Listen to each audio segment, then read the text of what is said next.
Alhamdulillahirabbil alamin wassalatu wassalamu ala asyrofil mursalin sayyidina maulana Muhammadin wa ala alihi washabihi asma'in nama ba'du. Ingkang sangat kula hormati guru kita bersama Kiai Haji Anwar Mansur, Kiai Haji Abdullah Kafabi Mahrus, Kiai Haji Abdul Hakim, Kiai Haji Anim, Kiai Haji Zamzamis, dan ingkang kula hormati Bunyai Aina Ma'ruf ingkang kula hormati wonten Gubernur Jawa Timur Bu Khofifah, sedanten Bunyai ingkang kula hormati. Niki kula sekedar dugi niku pun dadi anak yang berakhlak karimah. Dados kula boten perlu nyampean mau idho kata-kata teko tok niku pun saleh pol mriki diutus ning Aina lewat Gus Subab. Gus Subab niku putrane Mbah Mun. Terus kalau diteror satu orang ndak mandi ya dua orang. Semua niku kabeh diteleponi dulur kula, Gus kula. Sing dereng ditelepon malaikat Jibril mawon untuk memaksa kula hadir. Wis kula wau matur Bu Khofifah, kula niku hanya mau undangan orang sepuh. Ternyata orang sepuh itu banyak. Teng Mbah Hamid Pasuruan sepupu Mbah kula, teng mriki gurune Mbah Maimun. Terus riyen Mbah Mun ngaji teng Lirboyo. Terus keluarga Lirboyo kadose memanfaatkan hak maksa. Kalau cerita sing ringan-ringan mawon bahwa benar Bu Khofifah tadi, berkah itu dimulai dari hal-hal sekeliling kita. Tapi karena saya sebagai kiai menekuni fikih perempuan. Dulu itu ada Bahsul Masail begini Bu Khofifah, agak Bahsul Masail itu agak benar, tapi ya benar. Gimana hukumnya polisi dari perempuan atau gimana hukumnya wanita jadi polisi. Nah ini Bu, Neng Aina nggak usah Bahsul Masail, langsung eksekusi, langsung meraktekkan. Itu hampir semua musyawirin bilang haram karena polisi itu wilayah lelaki. Wilayah lelaki karena nangani penjahat, nangani kriminal. Tapi ada kiai yang agak unik, mungkin termasuk kita yang unik itu Pak Yai, kalau bandar narkoba itu kadang pengedarnya perempuan dan kadang disembunyikan di tempat yang nggak boleh tersentuh lelaki. Kalau semua polisi lelaki itu gimana itu solusinya itu? Walhasil terus kiai itu bilang ya udah boleh terus karena nggak kebayang kan, misalnya disembunyikan di tempat-tempat tertentu kemudian polisinya itu cowok. Semenjak itu terus ada maklum kalau polisi itu dari perempuan. Saya tidak tahu Arisalah ngirimkan yang diterima di Akpol itu berdasar fikih itu apa enggak, tidak tahu. Tapi yang jelas itu ada fikihnya juga. Jadi makanya mendengar itu penting, karena barokahnya mendengar itu kita menjadi tahu cara pandang orang lain. Dulu itu orang mengira kalau kiai besar diundang di musola kecil gak datang itu dulu dikira keangkuhan. Tapi semenjak ada sudut pandang, terus niki sekaligus hormat nama Ar-Risalah. Ar-Risalah itu nama kitab Imam Syafi'i paling terkenal. Jadi beliau itu diminta menulis kaidah usul fikih untuk kajian fikih. Yang meminta namanya Abdurrahman bin Mahdi. Ya ini tadi saya juga memberi hadiah sama Gus Sofa sama Gus Alawi kitab Ar-Risalah. Kemudian ditulis tebel sampai sekitar 700 halaman, namanya kitab Ar-Risalah. Di situ ada kaidah-kaidah cara menganalisis Quran dan hadis. Dan itu berkahnya Masya Allah, akhirnya fikih kita tidak fikih harfiah, tapi fikih yang benar-benar bisa menjawab tantangan zaman. Di antara yang paling terkenal misalnya ibu saya itu namanya Yohanit, persis tabarruk sama namanya ibunya Nabi Musa. Khilah ya. Di fikih itu ada kitabul khilah, bab merekayasa hukum.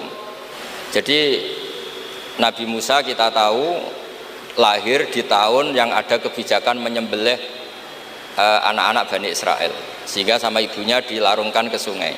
Setelah dilarungkan, kata Allah, nanti yang ngurus saya, kata Allah, yang ngurus kami. Delalah malah ditemu Fir'aun, karena Allah ingin mempertontonkan betapa bodohnya Fir'aun, orang yang mengklaim jadi Tuhan kemudian malah ketipu ngerumat orang yang yakunu sababa halaki mulki, yang menjadi sebab kehancuran kerajaannya. Jadi betapa bodohnya Fir'aun, dia anti anak Bani Israel tapi malah ngerumat orang yang paling ditakutin, yaitu Nabi Musa. Setelah itu Nabi Musa kecil disusui siapa aja gak mau. Ini cerita kecerdasan perempuan zaman itu sudah cerdas. Jadi sebelum sekolah Ar-Risalah juga ada yang cerdas ya. Terus gini ibu Nabi sinten Musa itu cerdas sekali.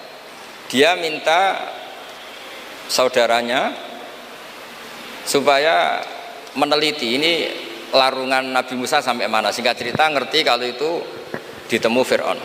Ketika cari perempuan yang menyusui, tidak ada yang mau Nabi Musa. Wa harramna alaihil maradi, semuanya menolak. Singkat cerita, saudaranya ini bilang, hal adulluka ala ahli baiti yakfulunahu lakum. Ini saya tunjukkan keluarga yang mungkin susuannya pas dengan Nabi Musa, dengan Musa kecil. Pengawal-pengawal Fir'aun itu curiga, loh kok tahu? Sebab itu untuk menghilangkan curiga, dia bilang, tapi mintanya bayaran itu tinggi. Jadi berkahnya minta bayaran itu malah dikira ini benar-benar orang lain, karena kalau ibunya sendiri pasti tidak minta bayaran. Jadi ini cerita, jadi mulai dulu perempuan itu pintar ngerekayasa. Ya agak ruwet nih. Jadi kita ini partai-partai yang kalah sama ibu, kalah sama apa saja lah, sama Bunyai. Kalau santri ditanya takut mana Bunyai sama Pak Yai, mesti jawabannya takut Bunyai. Itu ijma, itu sudah ijma. Karena kiai itu lebih sabar itu. Kalau kata Bunyai enggak, kiai itu lebih pelupa. Jadi kalau ada masalah gampang lupa. Akhirnya karena bayar itu terus tidak curiga. Enggak curiga kalau itu ibu aslinya Nabi Musa. Akhirnya ibunya Nabi Musa dapat dua nikmat. Dia ketemu putranya sekaligus dapat uang dari Fir'aun. Jadi Quran kalau mencontohkan perempuan itu luar biasa. Ada lagi contoh Asia. Perempuan itu memang misteri. Ada yang istrinya Fir'aun jadi wanita hebat, yaitu Asia. Ada yang harusnya solihah kelas papan atas karena istrinya Nabi Nuh, malah enggak. Sehingga pola-pola fikih perempuan, saya ulang lagi, pola-pola fikih perempuan itu Imam Syafi'i ngarang. Itu kalau sudah tentang perempuan itu ya pusing. Jadi ternyata pusing itu kalau ditarik ke atas. Itu dulu Rasulullah itu menghadapi Aisyah sama Fatimah itu ya pusing. Itu kalau Halah datang, Halah itu saudaranya Khadijah. Itu kalau datang itu betapa hormatnya Rasulullah. Makasih kamu datang mengingatkan pada Sayyidah Khadijah, pada Khadijah gini-gini. Itu Sayyidah Aisyah cemburu. Kenapa engkau mengingat Khadijah terus? Padahal Allah sudah mengganti yang lebih cantik daripada yang sudah tua. Pokoknya menyebut ajus itu tua, yaitu Khadijah. Gantian Sayyidah Fatimah yang tersinggung karena ibunya disebut ajus, tua. Nabi itu cara ngelola dua wanita ini, yang satu bangga dengan kecantikannya dan keperawanannya, dan Sayyidah Fatimah tertekan karena ibunya jadi korban, yaitu dianggap sepuh. Itu Nabi cara menyelesaikan itu unik. Bilang gini, Fatimah, kamu bilang ke Aisyah, sehebat-hebatnya kamu itu perawan dapat duda, sementara ibuku janda dapat Joko. Terus mulai dulu ya kebanggaannya Rondo untuk Joko, itu mulai dulu. Tapi ini cerita, jadi ngelola perempuan itu ribet. Jadi kalau terlalu ke Aisyah, Sayyidah Fatimah cemburu. Kalau terlalu ke Sayyidah Khadijah, Sayyidah Aisyah cemburu. Jadi ya nggak ada solusinya memang. Jadi kalau kiai ngaji fiqhul mar'ah itu, fiqhul nisa itu nggak ada selesainya. Kata Nabi, khuliqat min dila'in a'wad, didesain dari iga yang bengkok. In dhahabta tuqimuhu kasartah, kalau kamu memaksa lurus patah, kalau kamu biarkan tetap bengkok. Ya kalau jalan harus bengkok ya biar bengkok aja, tidak usah dipaksa nopo lurus. Terus kalau suwun terutama teng Gus Sofa, Gus Alwi, teng putra-putra ning Aina, Ar-Risalah itu menjadi inspirasi hukum. Dulu zaman Imam Ghazali ada orang pamit mau jadi ahli fikih. Sama Imam Ghazali nggak boleh, udah kamu jadi dokter saja. Terus ditanya, kenapa engkau sebagai ulama kok malah fatwa saya jadi dokter? Kata beliau, banyak negara Islam yang karena nggak ada yang belajar dokter harus berobat ke dokter yang non Muslim. Begitu juga di dunia ekonomi, di dunia politik dan seterusnya dan seterusnya. Jadi itu yang dikenal dengan usul fikih. Dulu Imam Syafi'i itu bencinya sama orang kaya itu Masya Allah, karena beliau lahir miskin dari komunitas miskin, dan beliau referensinya miskin itu lebih menyelamatkan karena lebih ringan hisabnya. Itu malaikat bagian hisab. Kalau ngisab orang miskin kan pusing, nggak ada yang bisa dihisab kan. Mau dihisab apanya, hanya beras 1 kilo kan nggak ada dosanya kan, karena darurat. Tapi setelah beliau ngaji usul fikih masyhur itu, beliau datang ke Muhammad bin Hasan As-Syaibani. Ini asal usul beliau ngarang kitab Ar-Risalah. Itu emas itu tumpuan di meja. Kalau ngitung uang itu di depan umum. Makanya ini juga jadi fikih. Makanya menurut saya kiai-kiai itu kalau ngitung uang banyak kesunatannya di depan umum, biar orang nggak kepikiran nyalami template, karena uang kiainya sudah banyak. Itu Muhammad bin Hasan Asy-Syaibani itu kalau ngitung uang di ruang tamu. Imam Syafi'i ini penguatan terhadap nama Ar-Risalah Bunyai Aina, karena Ar-Risalah itu nama kitab Imam Syafi'i paling melegenda. Kenapa engkau ngumpulkan uang sebanyak ini? Engkau orang alim.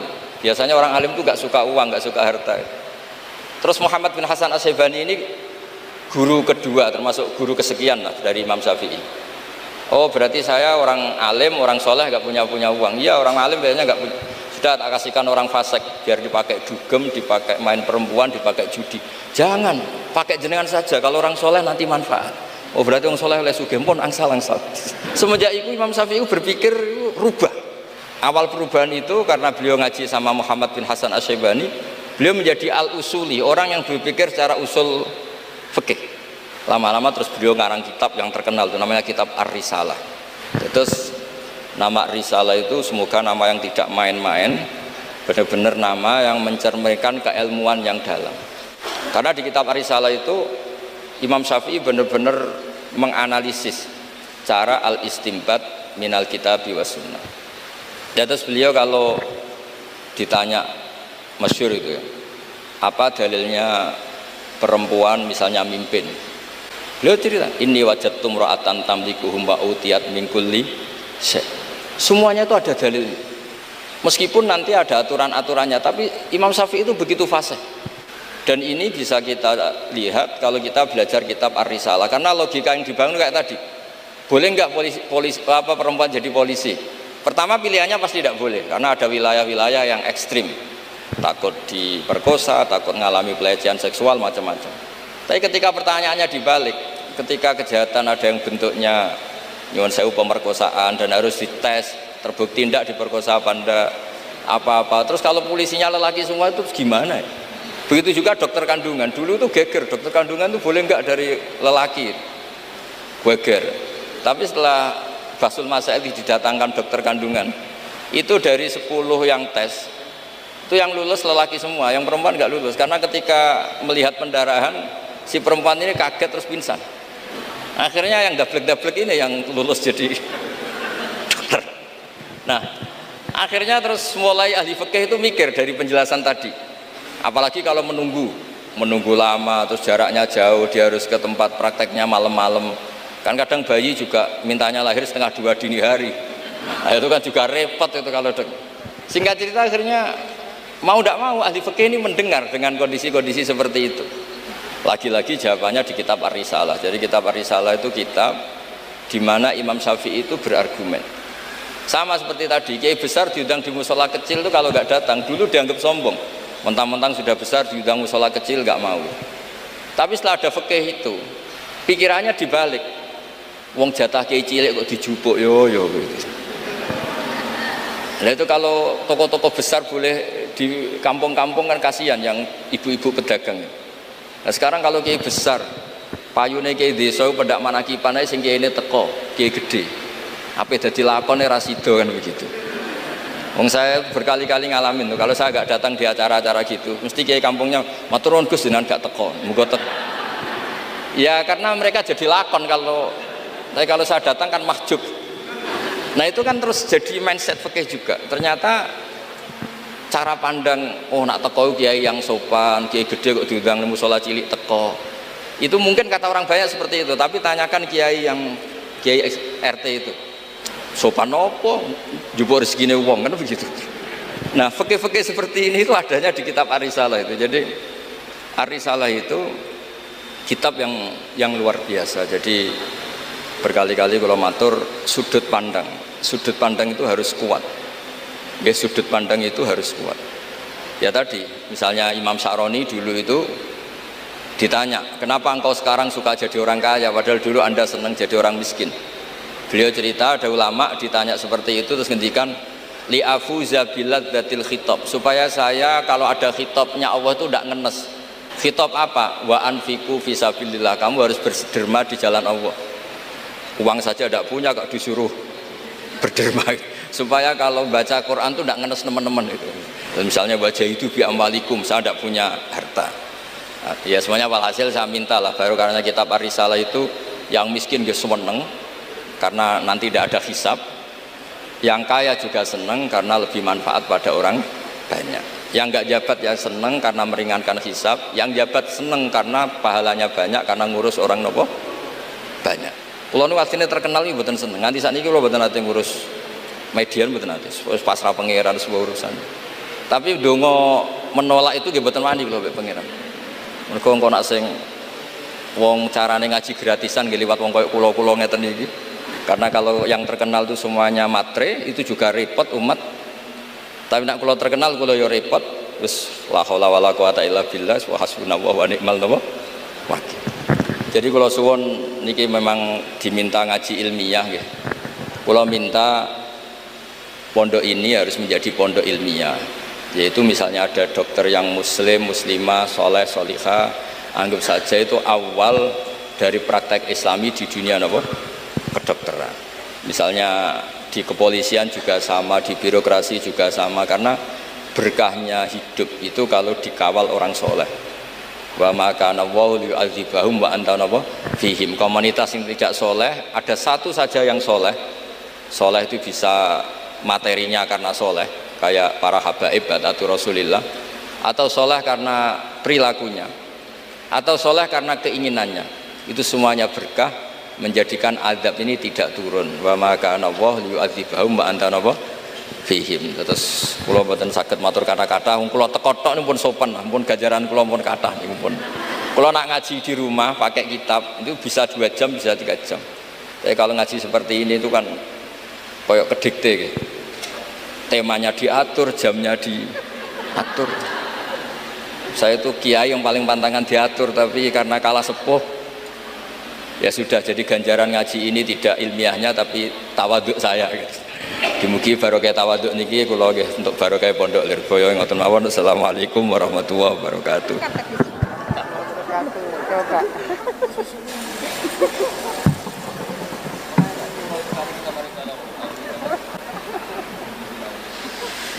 Padahal ibu-ibu dan pemirsa ini berharap masih 2 jam lagi ya Bu. Mohon izin nyun sewu Gus Baha. Ini kita akan memberikan kesempatan kepada ibu-ibu nyai yang akan bertanya.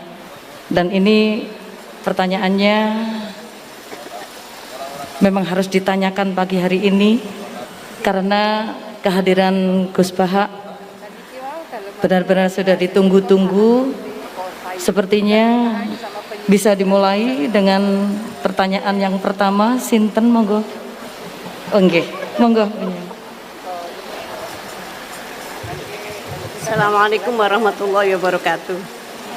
Gus badhe nyuwun pirsa, di era milenial ke para ibu-ibu, para emak-emak yang biasanya kan ibu-ibu sak menika arane emak-emak. Yang pada waktu masa lalu dereng mengenal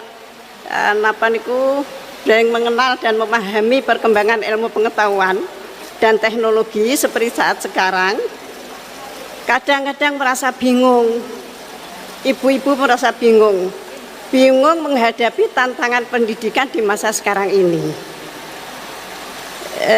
Peserta didik sekarang dituntut paham dan bisa mengoperasikan perangkat multimedia sosial supaya tidak tertinggal oleh perkembangan pendidikan yang sekarang ini perkembangannya sangat pesat.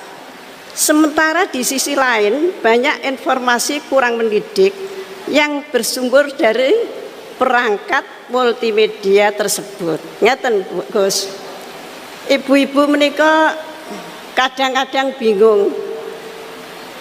Santri mereka kan boten pareng beto HP. Tapi sekarang niku pendidikan memerlukan kita harus pakai HP.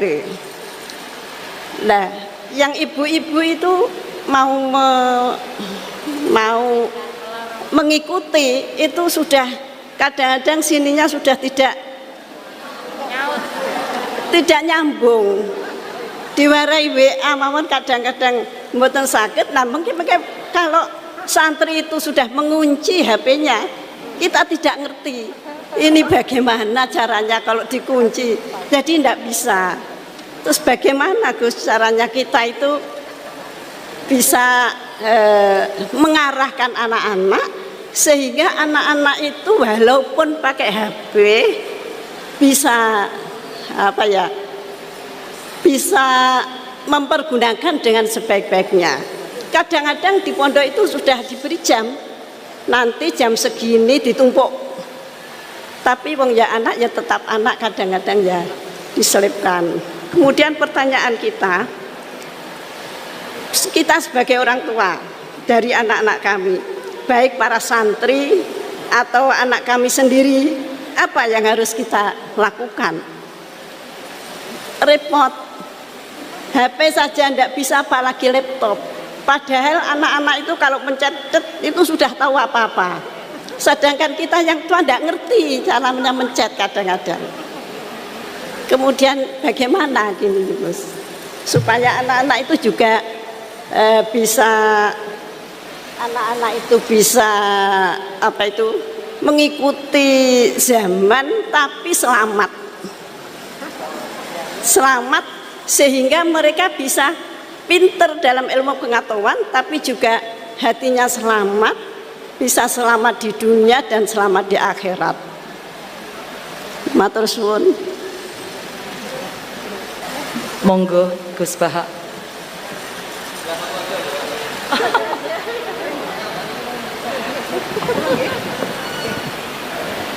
Kula. Nggih. Ingkang ngutus Gus Bahak kula mboten wantun nolak nggih. Assalamualaikum warahmatullahi wabarakatuh. Gus, sekarang di pesantren-pesantren itu banyak para ibu nyai yang memiliki peran lebih besar dalam mengasuh para santrinya dibandingkan peran Pak Yai.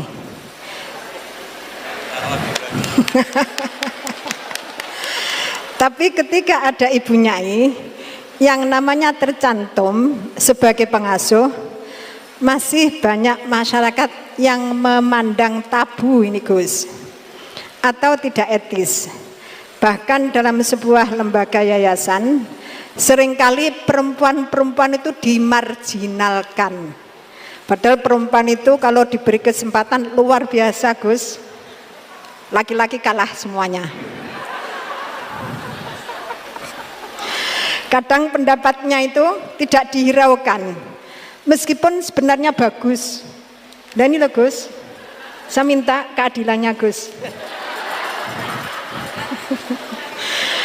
Dalam menyikapi kenyataan seperti ini, kita sebagai kaum emak-emak itu harus bagaimana? Saya menuntut keadilan Gus, dari Pak Yai, dari panjenengan. Terima kasih. Assalamualaikum warahmatullahi wabarakatuh. Ya nanti yang ikut jawab Bu Gubernur ini kan masa mau jadi pemimpin tidak mau jawab problemnya. Udah datang pakai helikopter, ada pertanyaan nggak mau jawab. Saya ini ganjarannya sudah terlalu banyak, 5:30 sudah datang, nanti diminta ikut meletakkan batu pertama ya. Oke. Terus begini Bu Nyai Nur Iskandar ya. Jadi saya punya cerita dari Bapak. Juga cerita ini pernah ngendikak Mbah Mun. Ada filosofi ilmiah yang nggak bisa diganggu gugat. Ini harus kita camkan. Misalnya begini, al-insan abdul ihsan. Manusia itu pasti mudah diperbudak atau dikalahkan oleh kebaikan. Singkat cerita ada seorang kiai waroi zuhud, di rumah nggak ada TV, nggak ada HP, nggak ada motor. Saking inginnya anak itu nggak terkontaminasi TV, nggak terkontaminasi HP, juga nggak sering keluyuran ada motor. Tapi apa yang terjadi? Anaknya ini malah pertama punya HP atau memakai HP dipinjemin temannya. Kebetulan temannya itu tidak sholat. Pertama naik motor juga dipinjemin orangnya yang nggak sholat. Pertama tahu TV juga di tetangga, komunitas keluarga yang tidak sholat.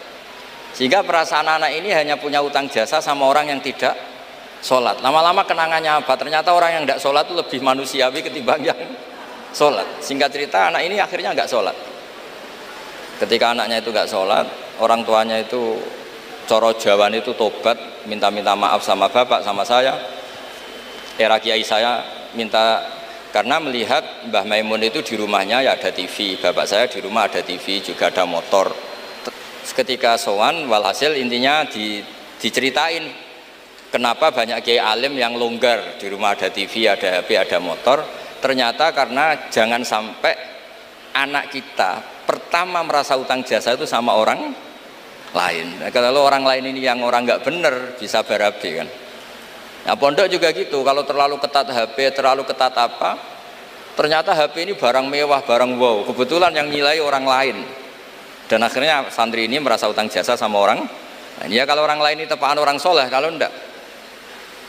Makanya ibu-ibu juga situ, senyum tuh barang mewah, ternyata bapak-bapak kenangannya sama bakul kopi, tidak sama istrinya.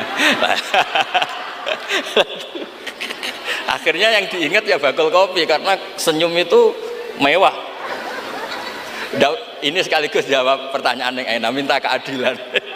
Saya juga minta keadilan. Ya itu sudah komplit, jawaban itu sudah. Pokoknya kita kondisikan al-insan Abdul Ihsan. Jadi itu tidak bisa ndak. Makanya ngelola anak-anak itu ya harus hati-hati, ngelola istri, ngelola suami, ngelola komunitas masyarakat. Kenapa kiai itu harus dermawan? Kenapa orang baik harus dermawan? Kalau yang dermawan orang fasik, pasti orang fasik ini yang punya pengaruh, karena al-insan Abdul Ihsan. Makanya ini kembali lagi ke kitab Ar-Risalah tadi. Saya berkali-kali kalau ngaji bilang, tasaddaku walau bitol koti wajin. Kamu disuruh sedekah meskipun senyum. Senyum itu dalam fikih formal dikatakan sunat. Tapi dalam konteks sudah kompetisi itu bisa wajib. Di rumah nggak pernah ada senyum, di warung kopi ada senyum terus. Kira-kira menang mana? Sama. Ketemu preman disuguhi kopi senyum, sowan kiai diamu itok. Akhirnya masyarakat mau ke preman karena di sini lebih dimanusiakan ketimbang kalau sowan kiai dimarah-marahin tok. Akhirnya konsep Nabi Tolkoti Wajin tidak lagi kita katakan sunnah tapi wajib. Makanya berarti ibu-ibu senyum sama suaminya wajib. Tapi kalau disenyumin terus ya wong lanang ya dablek itu dikira agak pernah salah. Berarti marah juga. Ya sudah, tidak usah diwajibkan, sudah dilakukan, alhamdulillah. Jadi menurut saya ngadepi fenomena sosial apapun kita harus punya kaidah ilmiah yang permanen, yaitu al-insan Abdul Ihsan. Semuanya fikih, semuanya solusi, semuanya teori itu pasti kembali ke situ. Kalau kita lebih menarik karena ihsan kita, pasti orang ke kita. Tapi kalau kita jeblok secara sosial, ya dibayangkan Allah itu walaupun tafatur lidal qalbi lan faddu min hauli. Kalau seorang pemimpin itu kok wangkot, angkuh, tidak simpatik, pasti lan faddu min haulik, pasti orang itu bubar. Jadi itu jawaban umum, tapi insya Allah menjadi solusi untuk ngelola anak kita. Saya sampai sekarang itu ya biasa ngedusi anak saya, jalan-jalan sama anak saya, supaya utang jasanya anak itu sama orang tuanya. Istri saya itu keluarga Sidogiri. Itu saya pernah bilang, kalau anak saya minta uang jajan meskipun saya tidur agar dibangunin oleh anak saya. Kata istri saya kan yaitu nanti melatih tidak sopan. Tapi akhirnya saya beri penjelasan secara ilmiah. Yang wajib jajan anak itu orang tuanya, jangan sampai ganggu mbak-mbak atau kangkang. Sehingga korbannya ya harus saya, bukan orang lain. Jadi kita harus kadang-kadang lebih bicara ilmu ketimbang akhlak. Apa artinya anak kita berakhlak sama orang tua, tapi anak kita pas mau jajan ngel-ngel orang lain. Nah hal-hal seperti itu supaya apa? Anak kita punya kenangan, saya bisa jajan karena bapak saya bisa jajan karena dituruti bapak saya. Tapi kalau kenangannya sama tetangga, dan kebetulan tetangga kita misalnya kurang baik, maka nurutnya sama tetangga yang kurang baik ini. Jadi ini menurut saya, ini karena masalah ijtihad. Neng Ana boleh gak setuju ya, karena ini masalah ijtihad. Tapi harus setuju, satu-satu diundang kok ora dituruti fatwane kan. Tapi jelas kaidahnya itu tadi pegang al-insan Abdul Ihsan, sehingga kita bisa ngelola gimana orang-orang baik itu berjasa.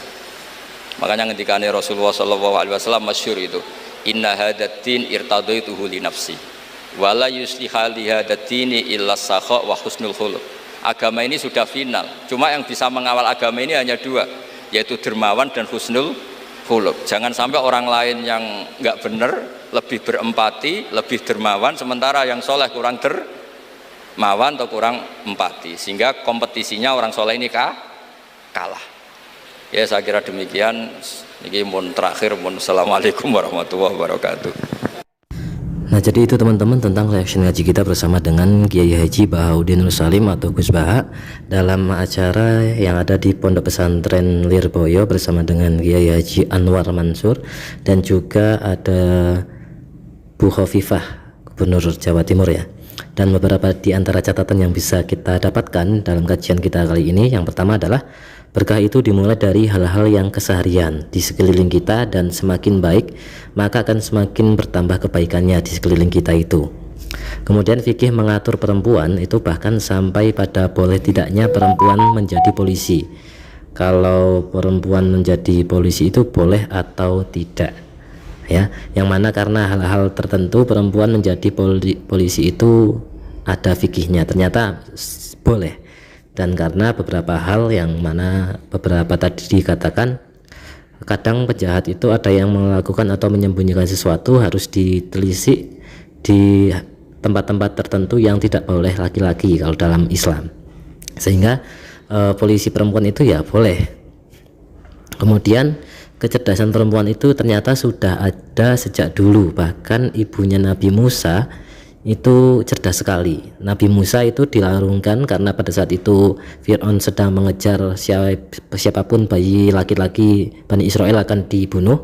Maka Nabi Musa itu waktu masih bayi dilarungkan, tapi kemudian malah ditemukan oleh istri Fir'aun. Nah, kemudian tidak ada yang bisa menyusui Musa, sehingga akhirnya karena ibunya Nabi Musa itu cerdas, menyuruh seseorang untuk mengikuti Nabi Musa pada saat dilarungkan, sehingga ketika mendapatkan informasi bahwa Nabi Musa itu ditemukan oleh Fir'aun, dia meminta untuk menyusui Nabi Musa. Nah, untuk menyamarkan atau untuk mengelabui atau untuk apa ya istilahnya, untuk mendapat tidak menimbulkan kecurigaan, akhirnya ibunya Nabi Musa ini itu meminta bayaran yang tinggi, sehingga dari situlah dia mendapatkan dua nikmat. Yang pertama ketemu Nabi Musa atau putranya sendiri, dan yang kedua adalah mendapatkan bayaran tinggi pada saat menyusui anaknya sendiri atau Nabi Musa itu. Nah, kemudian terkait dengan kemisteriusan perempuan itu ada dalam masa kenabian ya, dimana dari dulu itu istri Nabi Lut itu kan harusnya baik, tapi ternyata malah durhaka. Kemudian istri Fir'aun itu kan Fir'aunnya saja kafir seperti itu, ternyata dia malah solihah. Nah, seharusnya baik tapi malah tidak, atau malah sebaliknya. Nah, seperti itu merupakan suatu kemisteriusan dari seorang perempuan. Kemudian mengelola perempuan itu memang tidak ada solusinya. Bahkan Nabi Rasulullah Muhammad SAW itu sampai bingung, harus pandai-pandai mengelola antara Aisyah dan Fatimah. Ya, karena memang kompleks masalah perempuan itu, dan tidak hanya satu dua saja, tapi memang masalah perempuan itu tidak bisa diselesaikan oleh laki-laki. Kemudian Ar-Risalah adalah kitabnya Imam Syafi'i yang terhebat, yang paling melegenda, di mana banyak risalah-risalah beliau yang bisa menjawab permasalahan yang terjadi di masyarakat. Ya, kemudian apa dalilnya perempuan itu menjadi pemimpin, itu juga ada dalam kitab Ar-Risalah ini. Juga ada dalam dasar hukumnya di kitab Ar-Risalah dari Imam Syafi'i ini. Kemudian misalkan dibalik, bagaimana hukumnya dokter kandungan itu laki-laki, apakah boleh dokter kandungan itu laki-laki? Nah, ini juga ada dalam kitab Ar-Risalah, karena Imam Syafi'i mengarang kitab dengan metode usul fikih atau sudut pandang yang ditinjau dari berbagai sudut pandang atau berbagai tinjauan, berbagai sisi. Kemudian barokah kitab Ar-Risalah itu, yang miskin senang karena tidak banyak hisab kelak, dan yang kaya juga senang karena bisa memberikan banyak manfaat. Kemudian Gus Baha tidak suka ngaji diatur, tetapi karena kalah sepuh ya bagaimana lagi. Dan semoga barokahnya ngaji itu bukan karena tawaduk ya kalau bukan karena ilmu ya karena tawaduknya itu. Kemudian ada pertanyaan dari emak-emak ya, dari bunyai-bunyai tadi. Emak-emak itu sekarang itu resah karena harus membimbing anak-anak yang sudah canggih teknologinya, tetapi di lain sisi karena di pondok juga tidak boleh main HP, tidak boleh pakai HP, lalu bagaimana? Karena emak-emak kalau kalah canggih dengan teknologi dari yang dimiliki oleh anak-anaknya sekarang. Nah, bagaimana cara mengarahkan anak-anak agar tetap mengikuti zaman tetapi selamat dunia akhirat. Nah, kemudian peran perempuan di pondok pesantren itu keadilannya juga bagaimana? Jangan hanya dipandang sebelah mata. Nah, kemudian tadi dijawab oleh Gus Bahak, dan yang pertama dibahas itu malah menggunakan menyinggung Bu Hovifah atau menggojok Bu Hovifah. Bu Hovifah itu ya harus ikut menjawab, harus ikut mau menjawab pertanyaan dari perempuan, karena ini pertanyaan-pertanyaan perempuan dan berkaitan dengan perempuan, maka Bu Hovifah selaku pemimpin harus bisa menjawabnya. Nah, beliau itu juga sudah datang pakai helikopter, masa ada pertanyaan kok nggak mau jawab Bu Hovifah. Nah, seperti itu. Kemudian al-insan, kalau Gus Bahak itu menyatakan al-insan Abdul Ihsan, artinya manusia adalah budak kebaikan. Ini prinsip utama yang harus dilakukan, buat kenangan yang baik-baik saja untuk anak kita sebaik-baiknya. Dan jangan sampai anak kita itu utang jasa pada orang lain yang tidak solih, yang kurang baik, karena nantinya ya tadi itu al-insan Abdul Ihsan, nanti dia akan diperbudak oleh yang tidak soleh itu karena merasa berhutang jasa. Nah, ibu-ibu itu mohon diperhatikan, senyum itu adalah barang yang mewah. Jangan sampai kenangan suami yang senyum itu bukan dari istrinya sendiri, tetapi dari bakul kopi misalkan, atau dari perempuan lain. Nah, makanya perbanyaklah senyum, karena senyum itu ibadah, dan juga agar suami itu tetap utamanya, kenangan utama suami ya hanya di istrinya. Kemudian menghadapi fenomena sosial, kita harus memakai prinsip kaidah utamanya adalah al-insan Abdul Ihsan. Bahkan Gus Bahak mewajibkan harus membangunkan Gus Bahak jika anaknya minta uang. Jangan sampai merepotkan orang lain, karena anaknya itu adalah kewajibannya Gus Bahak. Jangan sampai ketika anak butuh sesuatu Gus Bahak tidak ada di situ ataupun merepotkan orang lain padahal Gus Bahak ada. Nah, maka dari itu beliau berpesan kepada istrinya, kepada Neng Winda, bahwa ketika anaknya itu pengen sesuatu, pengen jajan, pengen apa, ya harus membangunkan Gus Bahak, harus dengan Gus Bahak, agar banyak kenangan yang baik-baik itu dengan Gus Bahak, agar anaknya itu nanti suatu saat mengidolakan ayahnya, mengidolakan ayahnya yang seorang hafid, yang seorang alim ulama dan sebagainya. Oke, itu ya teman-teman yang mungkin bisa kita catatkan dalam mengaji kita bersama dengan Gus Bahak kali ini. Semoga menjadi ilmu yang bermanfaat dunia akhirat untuk kita, semoga menjadi amal ibadah Gus Bahak yang berkah dan berkahi untuk kita semua, dan semoga kebaikan senantiasa untuk kita semua. Oke, terima kasih teman-teman. Wassalamualaikum warahmatullahi wabarakatuh.